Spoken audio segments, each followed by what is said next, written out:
जय श्री कृष्णा। राधे राधे। आज अपने सुनेंगे वरुथनी एकादशी व्रत के पारण की कथा। हमारे सनातन धर्म में एकादशी व्रत का बहुत ही अधिक महत्व माना गया है। एकादशी का दिन जगत के पालनहार श्री हरि विष्णु भगवान को समर्पित होता है। इस दिन श्री हरि की पूजा करने और उपवास रखने से घर परिवार में सुख समृद्धि और खुशहाली बनी रहती है। वैशाख मास के कृष्ण पक्ष की एकादशी को वरुथनी एकादशी का व्रत करने का विधान है। इस व्रत को करने से आर्थिक परेशानियों से मुक्ति मिलती है और बड़े से बड़ा पाप भी नष्ट हो जाता है। वरुथनी एकादशी व्रत का पारण 5 मई रविवार को किया जाएगा। एकादशी के पारण के लिए शुभ समय होगा 5 मई 2024 को सुबह 5:37 से लेकर सुबह 8:17 तक। इसी समय के बीच में आपको एकादशी व्रत का पारण करना है। व्रत का पारण शुभ समय में करने से पूजा और व्रत का पूरा फल मिलता है। पारण करने से पहले जाने अनजाने हुई गलतियों के लिए भगवान विष्णु और माता लक्ष्मी जी से क्षमा मांगनी चाहिए। आप एकादशी का व्रत रखें या द्वादशी के दिन व्रत का पारण करें। एकादशी की व्रत कथा अवश्य सुननी चाहिए। द्वादशी के दिन आप राजा अम्बरीश की कथा, तुलसी माता की कथा, एकादशी व्रत कथा, बांके बिहारी की कथा या फिर गीता जी का पाठ करके व्रत का पारण कर सकते हैं। तो आइए सुनते हैं एकादशी व्रत के पारण की कथा। कथा शुरू करने से पहले कमेंट बॉक्स में श्री हरि विष्णु का जयकारा जरूर लगाना और अगर आपने मीरा भक्ति चैनल को सब्सक्राइब नहीं किया है तो जरूर करना। बोलो श्री हरि विष्णु के अनंत स्वरूपों की जय हो। पहली कथा वरुथनी एकादशी की। प्राचीन काल के समय में नर्मदा नदी के तट पर मधांता नाम का एक राजा राज्य करता था। वह बहुत ही दानशील तथा तपस्वी था। एक दिन जब वह जंगल में तपस्या कर रहा था, तभी ना जाने कहां से एक जंगली भालू आया और राजा का पैर चबाने लगा। राजा को बहुत ही अधिक दर्द हो रहा था, फिर भी वो अपनी तपस्या में लीन रहे। इतना दर्द होने के बाद भी राजा ने अपनी तपस्या को बीच में नहीं छोड़ा। वो आंखें बंद करके पूजा करते रहे। वो भालू राजा का पैर चबाते चबाते राजा को घसीटकर जंगल में ले गया। राजा बहुत घबरा गए, लेकिन उन्होंने क्रोध और हिंसा नहीं की। मन ही मन भगवान विष्णु से प्रार्थना करने लगे और करुण भाव से भगवान विष्णु से मदद मांगने लगे कि हे भगवान, मुझसे ऐसी कौन सी गलती हो गई जिसकी वजह से आज मेरी जान पर बन आई है। आप मेरी पुकार सुनो और इस भालू से मेरी रक्षा करो। तो उसकी पुकार सुनकर भगवान श्री हरि विष्णु प्रकट हो गए और उन्होंने अपने सुदर्शन चक्कर से भालू को मार डाला। तो राजा का पैर भालू पहले ही खा चुका था। तो इससे राजा बहुत ही दुखी हुए और हाथ जोड़कर विष्णु भगवान को प्रणाम करके कहने लगे कि हे भगवान, मुझसे ऐसी कौन सी गलती हो गई जिसकी वजह से आज मेरी ये हालत हो गई है। अब मैं तो चलने में असमर्थ हूँ। मैं मेरी प्रजा की देखभाल कैसे करूँगा। तो विष्णु भगवान कहने लगे कि वत्स, तुम शोक मत करो। तुम मथुरा जाओ और वरुथनी एकादशी का व्रत रखकर मेरी वराह अवतार मूर्ति की पूजा करो। उस व्रत के प्रभाव से तुम पुनः सुंदर अंगों वाले हो जाओगे। और रही बात पाप कर्मों की, तो जिस भालू ने तुम्हें काटा है, यह तुम्हारे पूर्व जन्म का अपराध था और इस जन्म में तुम मेरे परम भक्त हो। तो तुम्हारी भक्ति से मैं बहुत ही प्रसन्न हूँ और तुम्हें आशीर्वाद देता हूँ कि तुम अपने इस जन्म में समस्त सुखों का भोग करोगे और अंत में तुम्हें बैकुंठ धाम की प्राप्ति होगी। यह कहकर विष्णु भगवान अंतर्ध्यान हो गए। तो भगवान की आज्ञा मानकर राजा मधांता जैसे तैसे मथुरा जा पहुँचे। क्योंकि उनकी एक ही पैर था, जाने में बहुत ही कठिनाई हो रही थी। फिर भी उन्होंने मथुरा जाकर श्रद्धा पूर्वक वरुथनी एकादशी का व्रत किया। तो इस व्रत के प्रभाव से राजा फिर से सुंदर अंगों वाले हो गए। तो राजा को यह देखकर बहुत ही खुशी हुई और वो अपने राज्य लौट आए। आकर सभी नगरवासियों को वरुथनी एकादशी व्रत के बारे में बताया। तभी से सारे नगरवासी वरुथनी एकादशी का व्रत करने लगे, जिसकी वजह से राजा की नगरी सुखी और संपन्न हो गई। राजा अपने जीवन के समस्त सुखों का भोग करते हुए अंत में स्वर्ग को प्राप्त हुए। कहा जाता है कि तभी से इस व्रत को रखने की परंपरा चली आ रही है। जो भी व्यक्ति भय से पीड़ित है, उसे वरुथनी एकादशी का व्रत रखकर भगवान विष्णु के वराह अवतार की पूजा करनी चाहिए। तो व्रत के प्रभाव से उसका भय दूर होता है और हर कार्य में सफलता मिलती है। इस व्रत को करने से अंत में मोक्ष की प्राप्ति होती है। जो भी व्यक्ति एकादशी का व्रत रखकर उसके सभी नियमों का पालन करते हैं, उसे कभी भी परेशानियों का सामना नहीं करना पड़ता और जीवन में आने वाले सभी कष्टों से मुक्ति मिल जाती है। दूसरी कथा एक संत की, जो भगवान श्री हरि विष्णु के परम भक्त थे। एक समय की बात है, महाराष्ट्र में एक संत रहा करते थे। उनका नाम था नामदेव। नामदेव बहुत ही बड़े भगत थे। उनका ध्यान हमेशा श्री हरि के दर्शन, भजन और कीर्तन में लगा रहता था। सांसारिक कार्यों में उनकी जरा भी रुचि नहीं थी। वे एकादशी व्रत के प्रति पूर्ण निष्ठावान थे। वे उस दिन जल भी नहीं पीते थे। एकादशी की संपूर्ण रात्रि को हरि नाम का संकीर्तन करते रहते थे। एकादशी के दिन वो ना तो अन्न खाते थे और ना ही किसी को अन्न खिलाते थे। एकादशी के सारे नियमों का पालन करते हुए वो व्रत रखते थे। एकादशी के दिन सुबह जल्दी उठकर श्री हरि विष्णु की पूजा करते, व्रत का संकल्प लेते और एकादशी व्रत की कथा सुनते। कथा सुनने के बाद में ओम नमो भगवते वासुदेवाय मंत्र का जाप करते। उसके बाद में सूर्य नारायण को जल से अर्घ्य देते। फिर पूरा दिन मन ही मन श्री हरि विष्णु का स्मरण करते रहते। वे पूरी तरह से विष्णु भगवान में समर्पित थे। एक दिन की बात है, उनका एकादशी का व्रत था, तो एकादशी का पूरा दिन बीत गया। रात्रि के समय जब वो हरि नाम का संकीर्तन कर रहे थे, तो उनके साथ उनके अनेक भगत भी वहीं पर थे। तभी अचानक एक क्षीणकाय, हड्डियों का ढांचा मात्र एक वृद्ध ब्राह्मण उनके द्वार पर आया और बोला कि मैं अत्यंत भूखा हूँ, मुझे भोजन करवा दो, अन्यथा मैं तो भूख के मारे मर जाऊंगा। तो नामदेव जी कहने लगे कि आज एकादशी है, मैं एकादशी को ना तो अन्न खाता हूँ और ना ही किसी को अन्न खिलाता हूँ। अतः तुम ऐसा करो, रात भर यहाँ पर विश्राम करो और प्रातःकाल सूर्योदय होने का इंतजार करो। हे ब्राह्मण देवता, मैं आपको सुबह भर पेट भोजन करवा दूंगा। तो ब्राह्मण कहने लगा कि मुझे तो भोजन अभी चाहिए, मैं 120 वर्ष का बूढ़ा आदमी हूँ। एकादशी व्रत 8 वर्ष से लेकर 80 वर्ष तक के लोगों के लिए होता है। मैं तो भूख से मर जाऊंगा और तुमको ब्रह्म हत्या का पाप लग जाएगा। इसीलिए तुम ऐसा करो, मुझे भोजन करवा दो।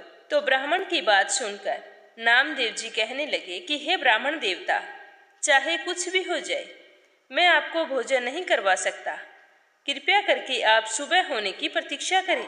तो नामदेव जी के मना करने पर उनके पास जो उनके भक्तगण बैठे थे, उन्हें बहुत ही अजीब लगा। उन्होंने सोचा, अभी बेचारा कितना बूढ़ा आदमी है, इसको भोजन हम करवा देते हैं। नामदेव जी तो बड़े ही निठुर आदमी हैं, यहाँ तो इस बूढ़े की जान निकली जा रही है और ये भोजन देने के लिए मना कर रहे हैं। तो ऐसा सोचकर उन्होंने ब्राह्मण को भोजन देना चाहा, परंतु ब्राह्मण ने कहा कि मैं भोजन आपसे नहीं लूंगा। अगर मैं भोजन ग्रहण करूंगा तो सिर्फ नामदेव के हाथों से लेकर भोजन ग्रहण करूंगा। तो नामदेव जी कुछ नहीं बोले, चुपचाप बैठे रहे और हरि कीर्तन करते रहे। तो थोड़ी ही देर में उस ब्राह्मण के प्राण पखेरु उड़ गई। तो वहां पर उपस्थित सारे लोग नामदेव जी को अपशब्द कहने लगे और कहा कि तुम तो हत्यारा हो, एकादशी के दिन तुम्हारी वजह से किसी की जान चली गई, तो आप विष्णु भक्त कैसे हो सकते हैं। तो नामदेव जी ने उन लोगों की बातों का कोई जवाब नहीं दिया और अपने भगवान के भजन और कीर्तन में लगे रहे। वो एक पल के लिए उठे और मृतक के शरीर को कपड़े से ढक दिया और उसकी देह के पास बैठकर हरि कीर्तन करते रहे। गांव के सारे लोग अपने अपने घरों को जा चुके थे। वहां पर नामदेव अकेले ही बैठे थे, पर उन्होंने हरि कीर्तन में अपनी सारी रात बिता दी।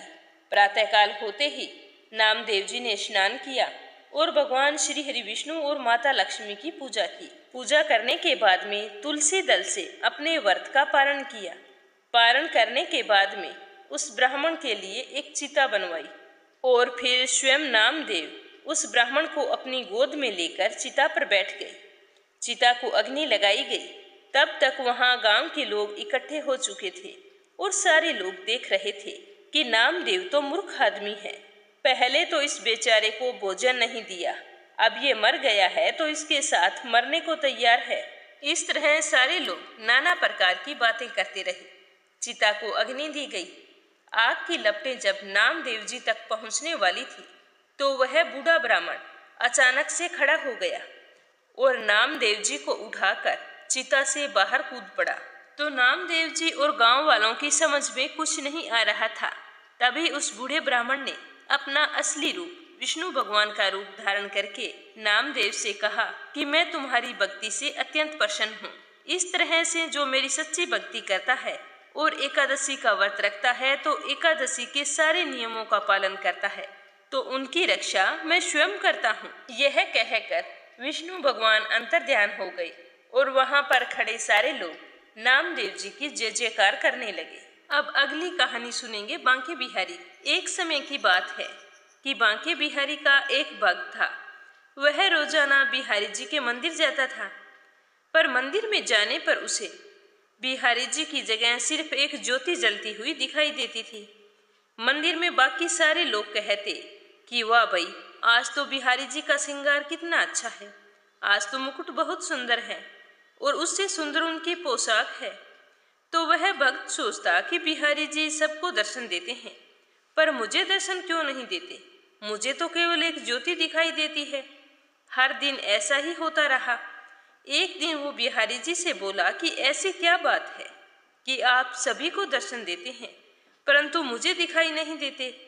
कल आप मुझे दर्शन देना, नहीं तो मैं घर नहीं जाऊंगा। तो अगले दिन वह मंदिर आया तो फिर मंदिर में उसे ज्योत दिखाई दी। तो यह देखकर वह बहुत ही उदास हो गया और उदास होकर बोला कि हे बांके बिहारी, मैंने आपसे कहा था कि मुझे दर्शन देने हैं, पर आपको तो कोई मेरी परवाह ही नहीं। अब आपको मुझे दर्शन देने होंगे। मैं कल फिर आऊंगा। अगर आपने मुझे दर्शन नहीं दिए तो मैं यमुना जी में डूबकर मर जाऊंगा। तो बांके बिहारी सोचने लगे कि अब तो इसे दर्शन देने ही पड़ेंगे। तो यह सोचकर बांके बिहारी एक कोढ़ी आदमी के सपने में आए और कहने लगे कि तुम्हें अपना कोढ़ ठीक करना है क्या? तो वो बोला कि हाँ भगवान, इससे अच्छा मेरे लिए क्या हो सकता है। तो भगवान उससे कहने लगे कि तुम ऐसा करना, सुबह मंदिर के रास्ते से एक भक्त निकलेगा तो तुम उसके पैर पकड़ लेना और उसके पैर तब तक मत छोड़ना जब तक वो ये ना कह दे कि तुम्हारा कोढ़ बांके बिहारी ठीक करेंगे। तो उसने कहा ठीक है। तो उसके सपने से भगवान जी अंतर्ध्यान हो गए और अगले दिन वह कोढ़ी आदमी रास्ते में बैठ गया। जैसे ही वह भक्त बांके बिहारी के मंदिर जा रहा था तो उसने उसके पैर पकड़ लिए और कहने लगा कि पहले आप मेरा कोढ़ ठीक करो, उसके बाद मैं आपके पैर छोड़ूंगा। तो वह भक्त कहने लगा कि मेरे कहने से क्या होगा, आप मेरे पैर छोड़ दीजिए। तो कोढ़ी आदमी कहने लगा कि जब तक आप यह नहीं बोलोगे कि मेरा कोढ़ बांके बिहारी जी ठीक करेंगे तो मैं आपका पैर नहीं छोड़ूंगा। तो वो भक्त तो बेचारा वैसे ही उदास था क्योंकि उसे भगवान दर्शन नहीं दे रहे थे और ऊपर से ये कोढ़ी मनुष्य पीछे पड़ गया। तो वह झुंझलाकर कहने लगा कि जाओ, तुम्हारा कोढ़ बिहारी जी ठीक करेंगे, और यह कहकर मंदिर में चला गया। मंदिर जाकर देखता है कि बिहारी जी के दर्शन हो रहे हैं।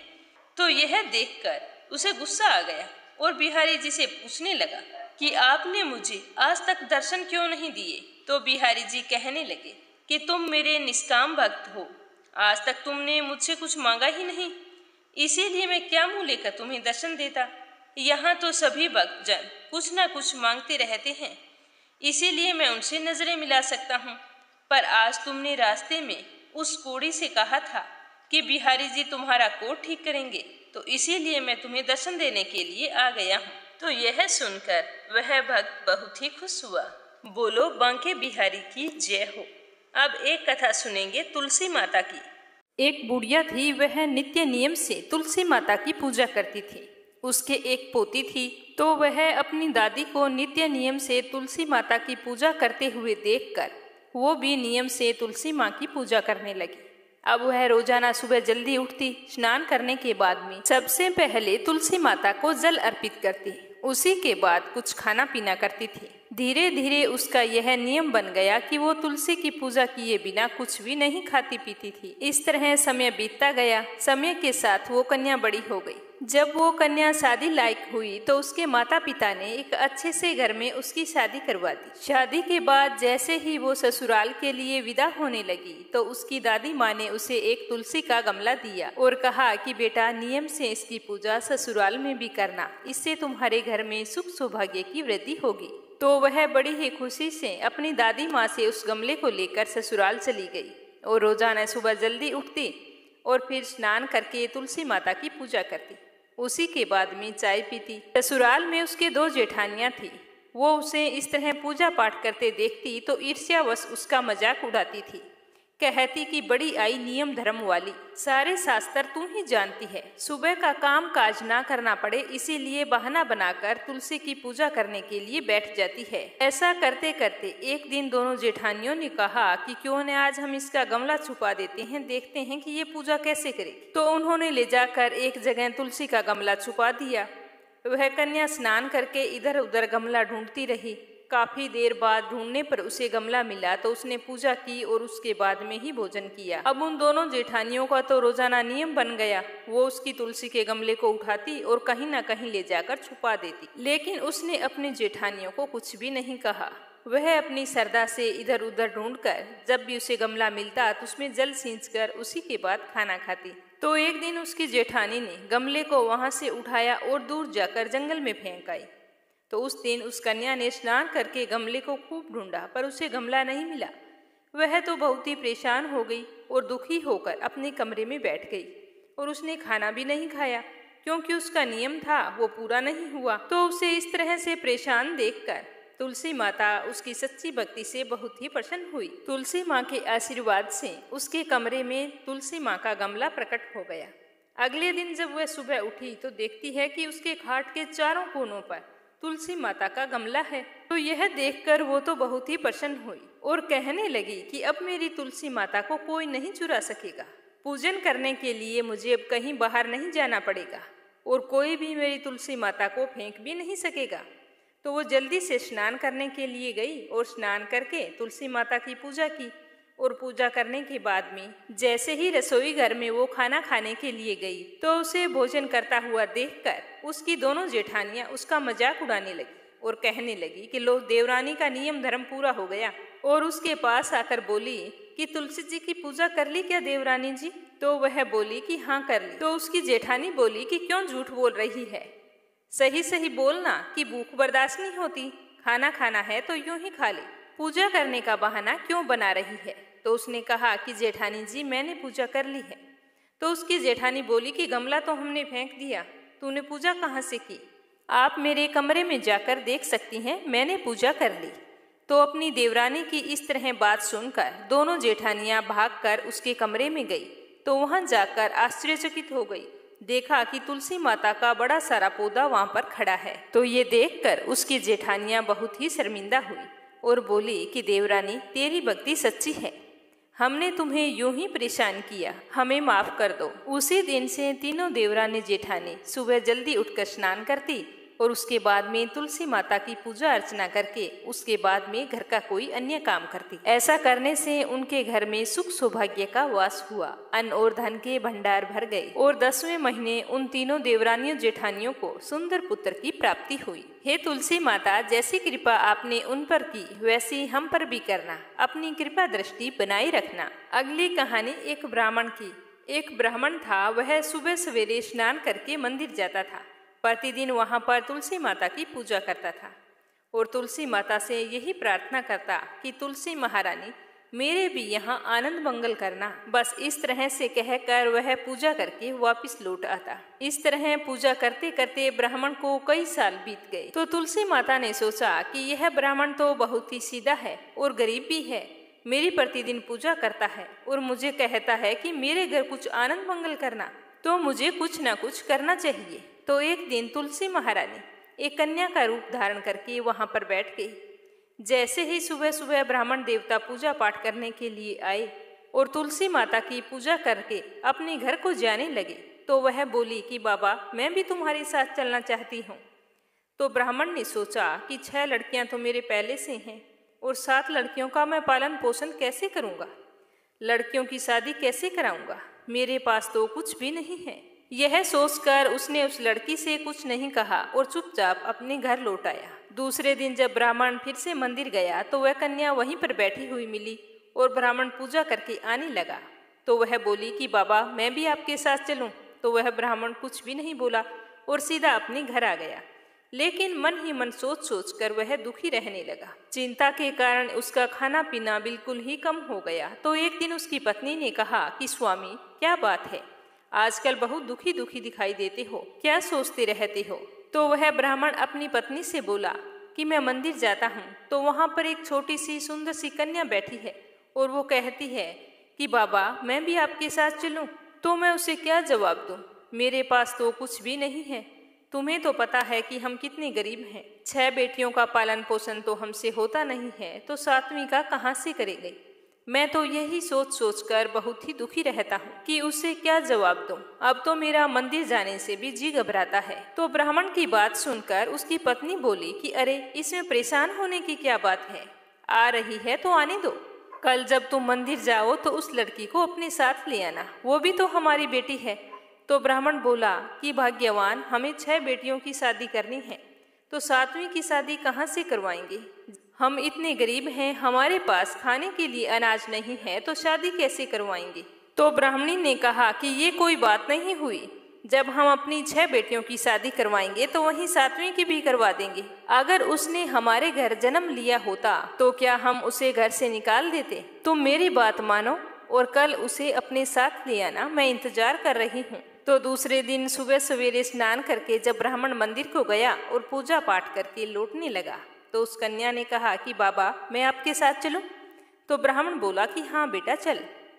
तो वह उसको लेकर घर आ गया। तो उसे देखकर उसकी माँ और उसकी 6 बहनें बहुत ही खुश हुई। वह अपनी बहनों के साथ बहुत ही खुश रहती थी और अपनी माँ का भी काम काज में हाथ बटाती थी। जब तुलसी माता कन्या के रूप में ब्राह्मण के घर आई तो उसी दिन से ब्राह्मण के तो भाग खुल गए। उसकी पंडिताई का काम बहुत ही अच्छे से चलने लगा। दूर दूर के गांव से उसे बुलावा आने लगा। दूर दूर के गांव में ब्राह्मण की खूब प्रशंसा होने लगी। ब्राह्मण के तो ठाठ हो गई, सुख सौभाग्य का वास हो गया, अन्न धन के भंडार भर गए। एक दिन ब्राह्मण ने अपनी पत्नी से कहा कि हमारी 7वीं बेटी तो बहुत ही भाग्यशाली है, उसके आने से हमारे तो भाग खुल गए हैं। तो ब्राह्मणी बोली कि आप बिल्कुल सच कह रहे हैं स्वामी, मैं भी आपसे एक बात कहना चाहती हूँ। हमारी 7 बेटियां विवाह योग्य हो गई हैं, अच्छे से घर वर तलाश करके उनकी शादी कर दीजिए। तो ब्राह्मण ने कहा कि यह तो तुम बिल्कुल ठीक कह रही हो। तो दूसरे दिन जब ब्राह्मण पूजा अर्चना करने के बाद में तैयार होकर कहीं जा रहे थे तो 7वीं बेटी ने कहा कि बाबा आज तैयार होकर आप कहाँ जा रहे हैं। तो ब्राह्मण ने सारी बात बताई।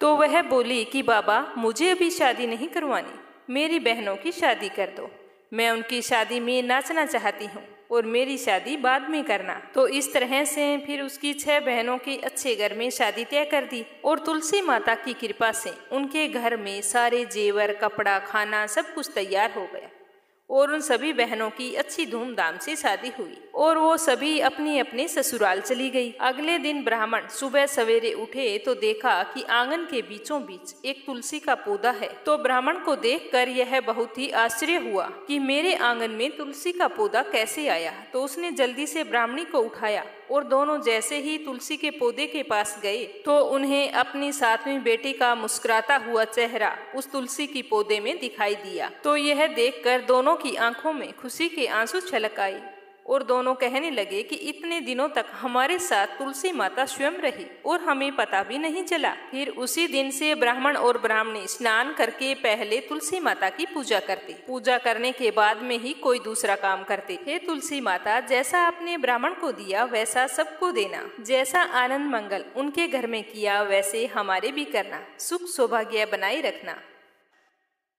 अब सुनते हैं लप्सी और तपसी की कहानी, जो हर व्रत कथा के बाद में अवश्य सुननी चाहिए। कथा। भगवान श्री हरि विष्णु और माता लक्ष्मी आपकी सारी मनोकामनाएं पूर्ण करें। जय श्री कृष्णा। राधे राधे।